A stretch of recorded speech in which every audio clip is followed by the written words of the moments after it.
Well, good evening, everyone.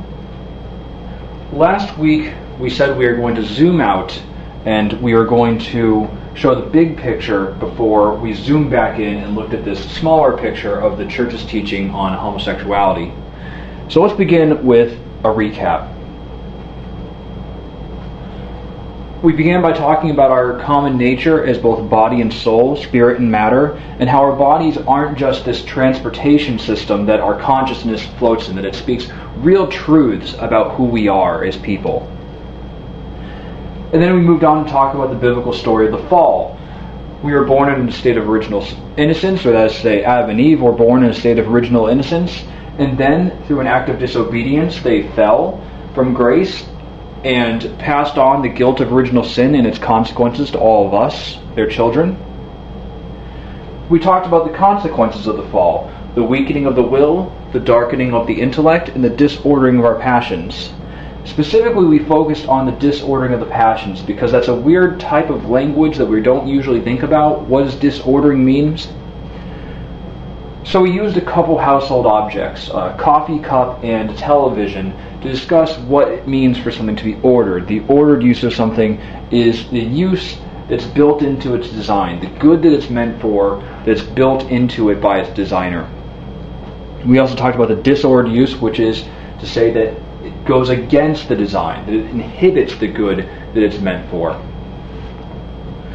Humanity's ordered intent is virtue. It's what we're meant to do. We're meant to live selflessly and according to the will of God, and that's what virtue is.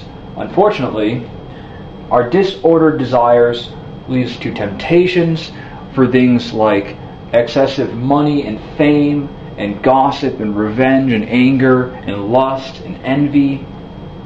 All of these things, all these temptations that our lives are filled with. This is the disordering of the passions. So to sum up, the ordered use of our freedom is called virtue, and that's good. Having disordered desires is just part of the human condition. It's not a good thing to have them, but it's morally neutral. It doesn't make you a bad person. The disordered use of our freedom is called sin, and of course that's bad, but of course can be forgiven. So, let's apply this framework to the question of sex. What is sex ordered to? Well, there are two perspectives you might encounter in your life. Here represented by Hugh Hefner from Playboy magazine and Papa Benedict, Pope Benedict XVI. These two are going to represent for us basically our pop culture and the church's perspective. Our popular culture sees sexuality through the lens of this event called the sexual revolution. And that was a massive cultural change which took place in the 60s and 70s. And it was a change in the way that our culture viewed sex. Specifically, it stopped looking at the nature of our design as human beings, but instead basically just looks at individuals and their desires. And whatever it is you desire, that's the good that you were meant for, so to speak. And so if you were to somehow poll our popular culture, if you were to ask them what are the purposes of sex, they would point to maybe two things. The experience of pleasure and expressing the passionate union between consenting adults. Two or more, it doesn't even matter. The upshot of that is, what is the moral picture that forms from this? What you get is that consent is the only standard of good. And maybe you've heard people say, what two consenting individuals do in their own privacy, who am I to say what's good or bad about it? Maybe you've heard people talk like that before. But at the same time, maybe you also have the intuition that there's more to sex somehow than simply bonding people together and experiencing pleasure. That there's more to sexual morality than just everyone consenting to what's going on. Maybe there's a larger picture that somehow this is missing. In steps the Catholic Church. It also has a perspective. It has a very old perspective, has a very biblical perspective, has a perspective that respects our design as human beings. But in order to understand this perspective, let's begin with an outside view. Aliens. How would an alien understand human sexuality?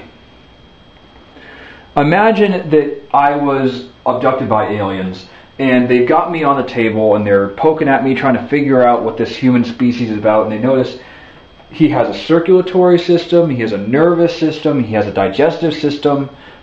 But imagine their astonishment when they find out that this human only has half of a reproductive system. Think about that as you sit there in your chairs. Your body is this complete unit, it's this complete entity, except for this one area. In terms of your sexuality, in terms of your sex, you are made incomplete. You only have half of a reproductive system. In the case of a man, they would look at me and they'd say his body, it splits the DNA into two, it attaches a propeller, and then loads it into sort of a biological syringe, and then nothing. What a weird species this is. And the same thing could be done with a female. Splits the DNA into two, put a bunch of these into a nutrient source, into nutrient sources. They all go into sort of like a waiting room, and then once a month, one of them is jettisoned. Again, that's very odd. The point is that the male and female bodies can only be understood in relation to one another. The need for the male body is built into the female body. The need for the female body is built into the male body. They complete one another sexually. As it were, they are ordered to one another sexually. And when these two bodies come together, there is the emotional, powerful, euphoric exchange of affection and bonding, and there is the potential for the creation of new life. I say potential because it's not a sure thing. It's not every single time. It's more complicated than just a mechanical do this then baby. Lots of times people have to try for a long while. Sometimes people meet with a lot of success. But the point is that this is the sort of action that can create a baby. The church calls this the unitive purpose of sex and the generative purpose of sex. The unitive is the bonding together of male and female and the bond of love. And the generative purpose is the creation of new human life. In other words, if things seem meant to go together for a purpose, it's because they are. The church asks you to believe a lot of things, and lots of times it's accused of asking you to believe very bizarre things. But in this instance, it's very simple, very common sense. If things seem meant to go together for a purpose, it's because they are, and that's male and female. And, this is going to blow your mind, sex makes babies. I know, right? Back in the 5th grade, they told me in school that sex makes babies. And okay, that makes sense. But then in high school, they spent an equal amount of effort trying to convince me that sex doesn't make babies. That sex is just the recreational activity that everyone's constantly doing. And the thing that makes the babies actually is a lack of contraception. I've met intelligent people who have that mindset. And if you listen for that mindset when you're talking to people, it's very bizarre how people, in their head they know that sex makes babies, but in practice they see it as a lack of contraception makes babies. Okay, so can our bodies tell us something about the proper context for sex? Is there an ordered use of sex to go along for this ordered purpose? Yeah, there is. Human beings are born at a 1-to-1 male-to-female ratio. And we're not like wolves or walruses where you have one alpha male that has a whole army of women and then the other males are trying to fight their way in. No, we have a cooperative society where we cooperate with one another, we work together as a species. We don't have a strict alpha male structure. So what this points us to is monogamy, pairing off 1-to-1 to match our 1-to-1 ratio of male to female. And at this point, some people will point out and say, hey, Christian, you can't condemn, polygamy. Look, it's in the Bible. It's all over the place. How can you condemn this thing that's just everywhere, all over the Bible? And at that point, I'd point out, yeah, there's lots of examples of polygamy in the Bible, but in every single case, it's shown to be a source of misery and disaster. monogamy is endorsed even in the Old Testament if you just have a brain as you're reading how terrible polygamy worked out for everyone who did it. And that's largely for this next reason, is the slightly crazy, highly jealous bond that forms between man and woman. Walruses don't care about monogamy. They don't care about being shared. Human beings do care. So this again points us to the monogamous bond, the very intimate bond that's intended between man and woman by our own bodies. The other thing is that human beings take a long time to grow up. So let's look back at the unit of purpose. It creates a baby. How long are you going to be raising that baby until he or she is self-sufficient? In our society, it's about 22 years. It's a 22-year project to raise a child from birth to self-sufficiency as an adult. In times past, that would have been anywhere from 16 to 18 years. Either way, you're in it for the long haul. And if you have more than one child, that only stretches out the amount of time that you and your spouse have to be working together to raise the children. And then if you count in grandchildren, this again points us to a long-lasting bond. So, we can say that the proper context for sex is in an intimate, monogamous, long-lasting, if not lifelong bond. So let's take a tally. Let's put this all together. The ordered use of sex is between a man and woman, open to new life, monogamous, intimate, lifelong. Or, as a certain Jewish carpenter said, "Have you not read that the one who made them from the beginning made them male and female? And said, for this reason, man shall leave his father and mother, and shall be joined to his wife, and the two shall become one flesh, so that they are no longer two, but one flesh. Therefore what God has joined together, let no one separate." And if you look closely, I color code this so you can see that the ordered uses of sex are all contained in this passage where Jesus explains marriage. The virtue of living out our lives in a way that respects the ordered purposes of sex is called the virtue of chastity. And it's something that we're all called to. Every one of us, all without exception, each according to his vocation, is called to chastity. If you're a single person just living out there in the world, working a job, you're called to chastity. If you're a monk or a nun, if you're a single consecrated person, you're called to chastity. If you're a priest, you're called to chastity. Married people are called to chastity. Lots of times people don't hear that. Some Christian groups are guilty of this, giving the conception that chastity is what you do when you're single, and then when you're married, you don't have to worry about that anymore. That chastity ends at the altar, and after that, anything goes. But that's not the full picture of chastity. What really happens is that at the altar, the call to chastity changes. The challenge of chastity changes. And in many ways, it can be just as difficult. But the point is that there's no double standard. Everyone is called to the same purpose. Everyone's called to chastity. Let's look back. The disordered uses of sex would be those that go against the ordered purposes. So, monogamous, intimate, lifelong, between man and woman, open to the creation of new life. Cross those off in your mind one by one. Cross off monogamous, what do you get? Polygamy or adultery. Cross off intimate, what do you get? Rape. Cross off lifelong, and what do you get? Well, you get either premarital sex or divorce. Cross off between a man and woman, and what do you get? Homosexuality.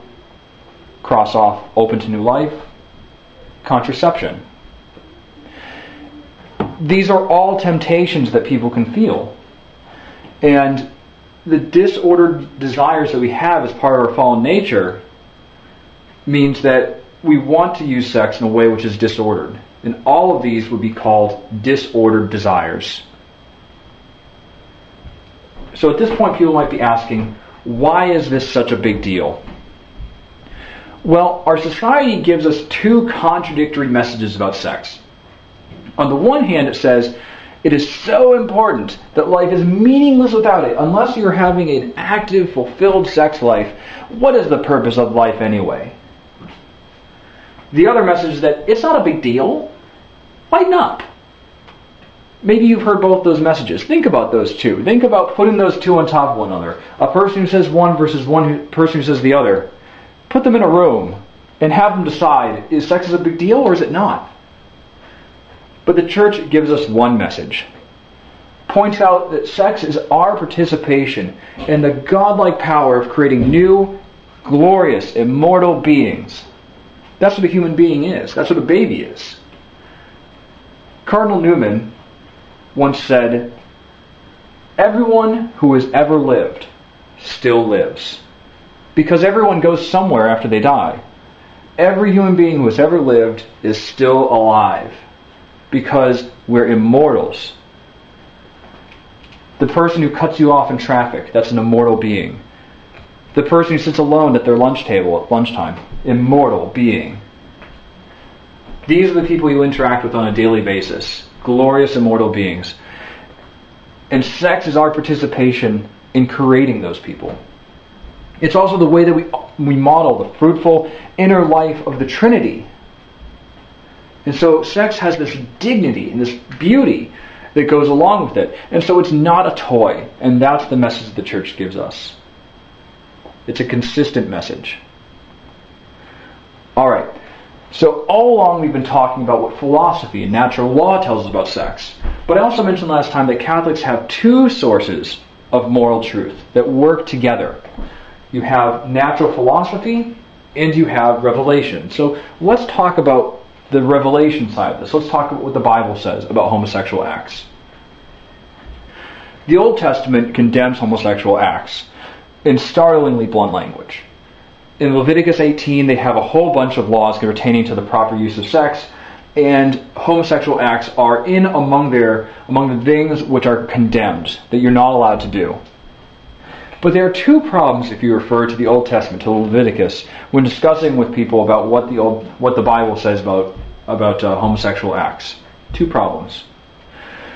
The first problem is that the Old Testament condemns a lot of things that we just don't care about anymore. Things like eating bacon and trimming your sideburns and wearing clothing that has more than one cloth weaved together. And the other thing is that it recommends the death penalty for people who commit these sexually disordered acts of one type or another. And obviously we don't care about those dietary codes anymore. We don't care about hairstyles anymore. We don't care about the building codes that were in the law of Leviticus. And obviously we're not recommending the death penalty for people who are sexually immoral. So why is that? Well, the Old Testament Mosaic Law was given to a certain group of people in a certain context. Its purpose was to set the Hebrew people apart from all the rest of the nation. So it governed what they ate, how they practiced law, how they looked, how they dressed, everything. It contained a lot of things that just aren't relevant in our new covenant with Christ, because all those Mosaic laws were meant to point us to the Messiah. It was meant to separate the Hebrew people out from the nations until the point where they delivered the Messiah, and now the Messiah has come. So the purpose of that part of the Mosaic Law is now done away with.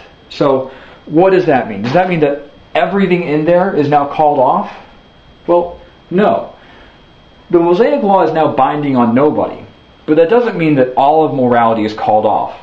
For instance, in Paul's letter to the Galatians, he spends 4 chapters just beating into the ground the fact that the Mosaic Law is no longer binding in this new era. But then in chapter 5, he goes back and says, but here are the things you need to avoid. Because the natural moral law was in the Mosaic Law, but it was also in there amongst a whole bunch of other stuff. All these ceremonial prescriptions and dietary codes and stuff. It was in there, but now in the New Testament era, it's pulled away and it is kept. The natural moral law is kept, and in many ways it comes into a more full view in the New Testament era, while those other things get to go away.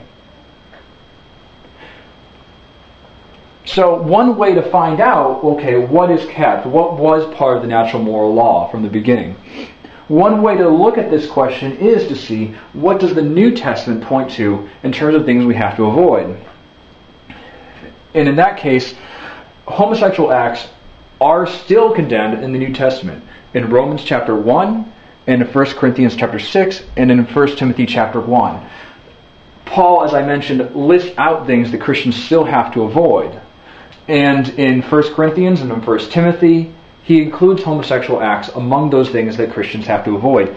And in Romans chapter 1, he spells out specifically that this is the sort of thing, he describes it in detail. He says this is the sort of thing that shows our disordered nature. One problem. People will find ways to dispute those passages and to say that they don't actually mean what they pretty much obviously mean. Well, if you were here a year ago and you heard me give my presentation on the book of Matthew, I raised this question of what do we do when Christians disagree about what the Bible means? Do we just go into our separate camps and not talk about it anymore? Do we say, oh, well, it must not be important? No. It's for that reason that Jesus gave us the church. The church exists to be that arbiter that says, no, this is the correct interpretation of the Bible. So what does the church say about homosexual acts?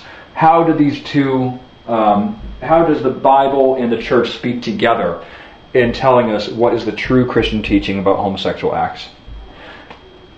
The Catechism of the Catholic Church has many, many paragraphs covering all manner of things in the Christian life. 2 paragraphs of all of those are devoted to homosexual acts. And it says, the number of men and women who have deep-seated homosexual tendencies is not negligible. This inclination, which is objectively disordered, constitutes for most of them a trial. They must be accepted with respect and compassion and sensitivity. Every sign of unjust discrimination in their regard should be avoided. Homosexual persons are called to chastity by the virtues of self-mastery that teach them inner freedom, and at times by the support of friendship, by prayer and sacramental grace, they can and should gradually and resolutely approach Christian perfection. That's paragraphs 2358 through 2359. Does this mean that temptations and desires will go away? Does this mean that they must go away before you're right with God? Absolutely not. It can happen. It has happened. Our society tries to tell us that that you are stuck, that you are fundamentally, unchangeably drawn to members of the same sex if you experience same-sex attraction. But that's not the case. There are some people who do experience a change in that regard. But it doesn't always happen. Some people will struggle with this their entire life. But the point is that by grace we can rise above our temptations, no matter what they are, whether they're temptations towards homosexual acts, whether it's temptation to adultery or pornography or greed or any of those things that I mentioned at the beginning. All of those things can be overcome by grace. Okay, now what? We've covered this issue from the point of revelation and philosophy, but you have to go back to school. You have to talk about this with people at school. What are you supposed to do? Maybe you've heard this phrase, love the sinner, hate the sin. I put there in parentheses, great, but what does that mean? Because some people use that as their excuse to basically bludgeon people, to say, you're bad, you're bad, you're bad, I'm loving you, right? Even as they're being really abusive in reality. So what does it really mean to love the sinner and hate the sin? Well, let's start with this. Drop the labels. Our society loves to label people according to whatever sexual desires they feel. To us, there is no such thing as straight people and LGBTQ people. There's no such thing as straight people and gay people. There's just people. Those beautiful creatures made in the image and likeness of God, made male and female. There's just one humanity. There's not these different subsections of humanity that are divided up based on what sort of sexual attractions they feel. So the term gay people is typical. It's basically a dividing line. It's cordoning people off and saying, you are this type of person. You're a fundamentally different type of person. We don't think like that. For us, our common humanity comes first. Saying people with same-sex attraction, it's a little more clunky, but it's better to say that whenever possible. One of the people I interviewed as I was creating this presentation, who's now a good friend of mine, he, during high school, had become deeply involved in a lifestyle that involves homosexual acts. And he described, the psychology of what it means to come out to people. Maybe you've heard that, coming out of the closet. And he says, he told me that in reality what it was really like was, coming out was the acceptance of your sexual desires as the center of who you are. The acceptance of this new identity of saying, this is what I am fundamentally as a human. And he said that wasn't so much like a coming out. He said that was more like a going in. That we climb into our bunkers. That we say, this is the flag I'm going to fly. These are the walls I'm going to build around myself. Rather than being part of the larger human community, I'm going to classify myself as this. That's what he told me it was much more like. We have to reject that as Christians. As Paul said in Colossians chapter 3, here there is not Greek or Jew, circumcised or uncircumcised, barbarian, Scythian, slave or free, but Christ is all and in all. The flags that we fly to separate ourselves from one another, whether it's gay person, straight person, Republican, Democrat, black, white, whatever color you are, whatever ethnicity you are, whatever country you are, Christ wanted to unite humanity through the church, to take down our flags, to destroy our bunkers that we use to separate ourselves from one another. We're supposed to be one human family. So you always have to make the distinctions clear. The person, always essentially good. The inclination, it's not good, but it's not your fault. The action, it's bad, but it can be forgiven. This is important because our society wants to scrunch these categories into one. They say the person is the inclination, and the inclination is the person. They're indistinguishable from one another. And the action follows necessarily because we can't resist our sexual desires. So it wants to take all three of those categories and combine them into one, whereas the Catholic Church says, no, you have to separate them out. The person is distinct from their temptations, is distinct from their actions. All three of these things have to be made clear all the time. I hope this is the least informative slide in the presentation. Watch your language. Sexual slurs, I don't even have to name what they are. Totally unacceptable. Totally unacceptable. Bullying or abusing people with same-sex attraction. Making fun of people. Pointing. Laughing. All those sorts of things. Totally unacceptable as Christians. You can't do that. If you find yourself doing that, run to confession. Apologize to the person that you were abusing. Apologize from your heart and make your way over to confession. Ask for a hard penance. Father Arbuckle, hard penance. Describing things that are stupid or bad as gay, again, not helpful. Not helpful to do that. I know that's common language that we do that, but it's got to be gotten rid of. We can't do that anymore. Let's talk about what Pope Francis has said about inviting people into the church. I want to use his words from his various interviews to guide us as we think about how to treat people with same-sex attraction. Of course, these apply to everyone, but that's what this presentation is about. So, he said, we need to come out of ourselves and head for the periphery. So, think about the people you ordinarily wouldn't talk to. We can all think of people that we just wouldn't even dream of approaching. We cannot think of talking to them, and they probably wouldn't think of them talking to us. We as a church have to be missionary. We have to point outwards. We can't be cloistered in our own little walls. So we have to go out and talk to people and not be afraid of being seen with people. Right? He said, the church is called to be a house of the Father with doors always wide open. This is important. I mean, everything he says here is important. But this is especially important because are we welcoming? as a church community? Does the sign outside our door say, all are welcome? Because, if in reality joining the church is like, become Catholic, join us in our fellowship, we will judge you, and we will, we'll make you feel bad all the time, we'll make you feel like you're fundamentally different, we'll judge you, and we'll be harsh to you, and we'll badger you with your problems. Not very good advertising. Not very good advertising at all. We have to be more welcoming than the secular world. How can we ever expect to be successful if we're not more welcoming than the alternatives?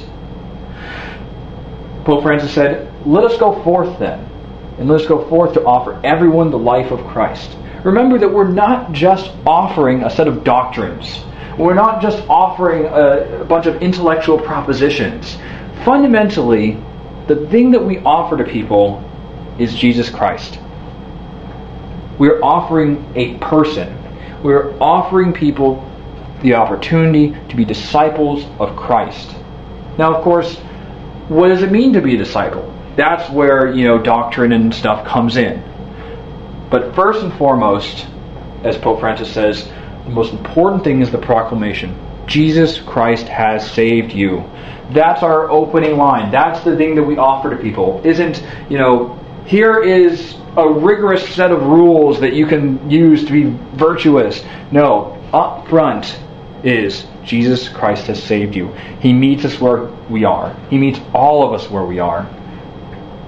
He reaches down into the darkness of whatever it is we are when He meets us, and He makes us something different. Pope Francis said, I see the church as a field hospital after a battle. Think about a field hospital. Think about, the Civil War in this tent, or with all these people groaning and, getting worked on. Everyone is there because everyone's got something. Everyone is wounded in some way. You don't go to a field hospital to stay the same. You go to a field hospital to heal.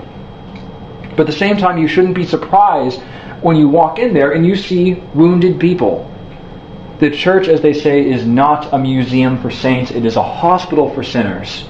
So let the Holy Spirit work on people. This takes time for everyone. Don't expect people to just be instantly transformed as soon as they enter the church. You aren't. Don't expect it from anyone else.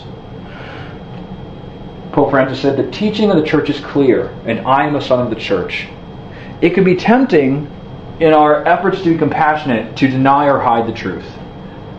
To say, oh, that's not such a big deal. Well, that is a temptation that we shouldn't give into. We, when we're asked, shouldn't deny the truth. We should be upfront and forthright with telling people what the church teaches and expects of us. But at the same time, Pope Francis said, but it is not necessary to talk about these issues all the time. Imagine a person who just badgers you with your problems over and over again. That's not what we're meant to do. How is the church perceived in the world? Is the church that thing that, has all these rules and opposes things like abortion and gay marriage, and, is it primarily understood as the thing that's opposed to stuff? Or do people think of the church as the place that I go to receive mercy and fellowship and the life of Christ? Obviously, we should want that second thing. And we should work to make that happen. This is probably the most famous quote, oftentimes misquoted. Pope Francis said on the way back from World Youth Day on a plane, he said, if someone is gay and he searches for the Lord and has goodwill, who am I to judge?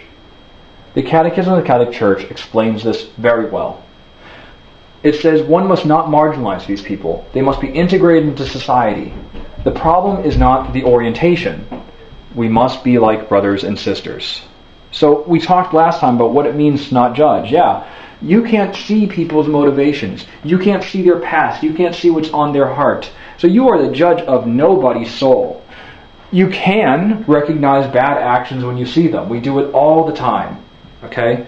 But you cannot judge anybody, even the worst of people. Even, I used the example last time of a person who abandoned her children, or people who lie to save their butts when people get killed. You might detest those sorts of actions, but you can't judge the person no matter how much you want to. No matter how justified you feel in doing that, you are not the judge of anyone's soul, no matter who you see. And just so you don't think this is like the new hotness with Pope Francis, I want to read something from Pope Benedict, because he oftentimes gets a bad rap as being like mean Pope or something. He said, "It is deplorable that homosexual persons are the object of violent malice in speech or in action. Such treatment deserves condemnation from the Church's pastors wherever it occurs. It reveals a kind of disregard for others which endangers the most fundamental principles of a healthy society. The intrinsic dignity of each person must always be respected in word, in action, and in law. But the proper reaction to these crimes committed against homosexual persons should not be to claim the homosexual condition is not disordered." So what does he say there? He points out our human dignity. He points out that no one should be abused. He points out that no one should be marginalized from society. And he says, but on the other hand, when those crimes do occur, it is a temptation to try to deny the truth. He points out this sort of both and, where it's both. We must treat people with dignity. We must be willing to be merciful and accepting and forgiving. And we must be willing to talk to people and take people where they're at. But at the same time, we can't hide the truth from people. We have to be a truth-telling people, or else we're not acting as a church. Also, a word from Jesus, right? Pursue chastity yourself. How can you commend it to other people if you're not pursuing it yourself? Jesus said, "How can you say to your brother, 'Let me take the speck from your eye,' when all that time you have a plank in your eye? You hypocrite! First take the plank out of your own eye, and then you will see clearly to remove the speck from your brother's eye." Note that he doesn't say, never try to remove the speck from your brother's eye. What he says is, you have to make sure that you're working on your problems first before you can possibly think you're going to help someone else. So, are you pursuing chastity? Are you doing that in your own life? When you talk about it with other people, are you being a hypocrite?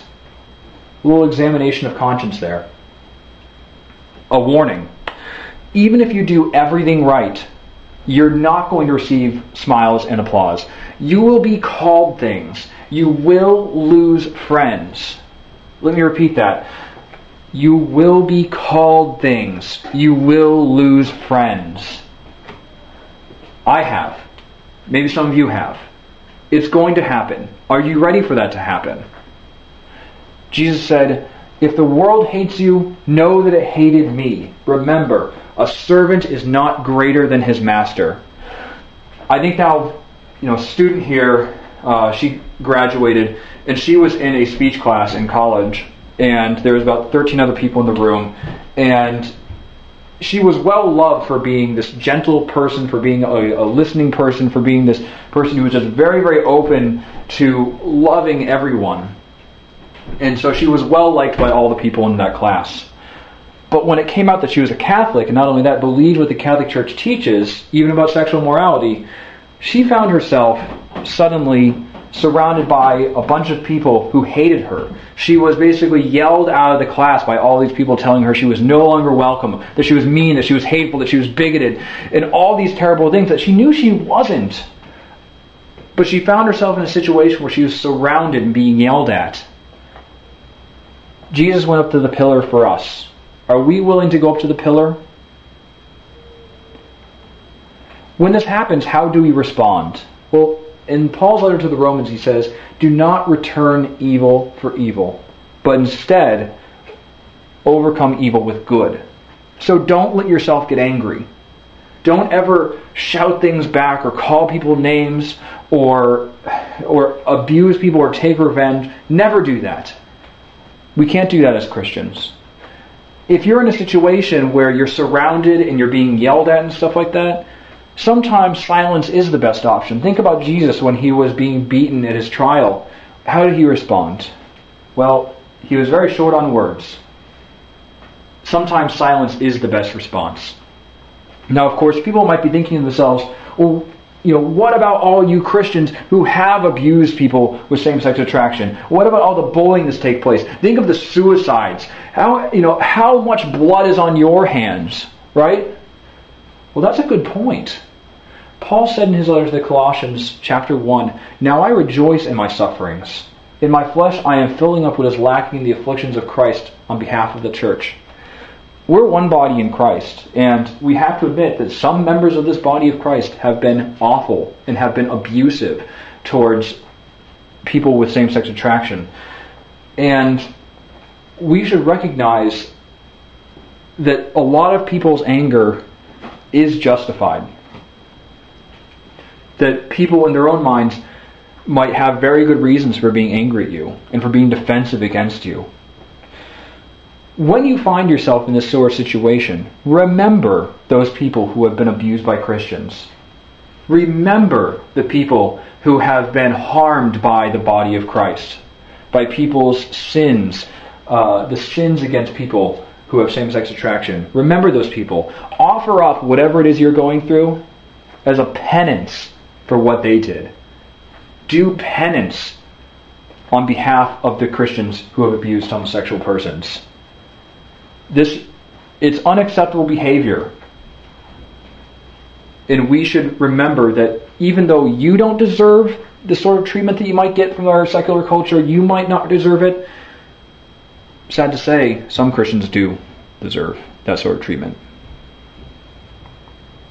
But even amidst this negative sounding message I'm giving right now, remember the one person. Remember the one person who might be affected by you. Even if it seems like you can't make a difference, there might be a one person out there to whom it does make a difference. This is a testimonial from a man named Steve Gershorn, and he wrote this article called Gay, Catholic, and Doing Fine. It's on lifeteen.com if you want to look for it. And he said, as my friend Jay said when I told him recently about my homosexuality, he said, "I guess if it wasn't that, it would have been something else." Meaning that nobody lives without some burden of one kind or another. Where were all these bigoted Catholics I keep hearing about? When I told my family a year ago, not one of them responded with anything but love and understanding. Nobody acted like I had a disease. Nobody started treating me differently or looking at me funny. The same is true of every one of the Catholic friends I've ever told. They love me for who I am. That's the response. That's the impact we want to make on a person's life. There's this sort of blessed nonchalantness. I love his friend's response there. This blessed nonchalantness of, I guess if it wasn't that, it would be something else. This sort of, I recognize that this is a problem. I recognize you're struggling with something, but, I don't see where this is a big deal. You struggle with chastity differently than I do. So what? A former student of mine, who graduated from here and who's now just one of my most beloved friends, he approached me one time after the Monday night discussion group, and he said to me, I just wanted you to know that for the 4 years that I was here, I was same-sex attracted, and it's something I've struggled with, and it's something I'm trying to deal with in my life. I could sense his nervousness, and my response to him, because I love this guy, and my response was, so? You struggle with chastity differently than I do. Do you think I don't? What difference do you think this makes between us? Do you think this changes anything? And you could see the relief on his face, because people who experience same-sex attraction are used to hearing this message from a secular culture that you are different. You are fundamentally different. You are a different sort of animal. You're not like them. But the message from our church is to say, you are not different. You are not a different sort of animal. You are exactly the same sort of animal. And we are all called to chastity. And you may have a tough road to hoe, but we are here for you. And you are called to go onto the ark with all the rest of the animals. You are there because this is the place where there is peace, and there is mercy, and there is the grace we need to change. And there is our Lord who is always calling out to us saying, "Come to me, all of you who are weary and burdened, and I will give you rest." Thank you.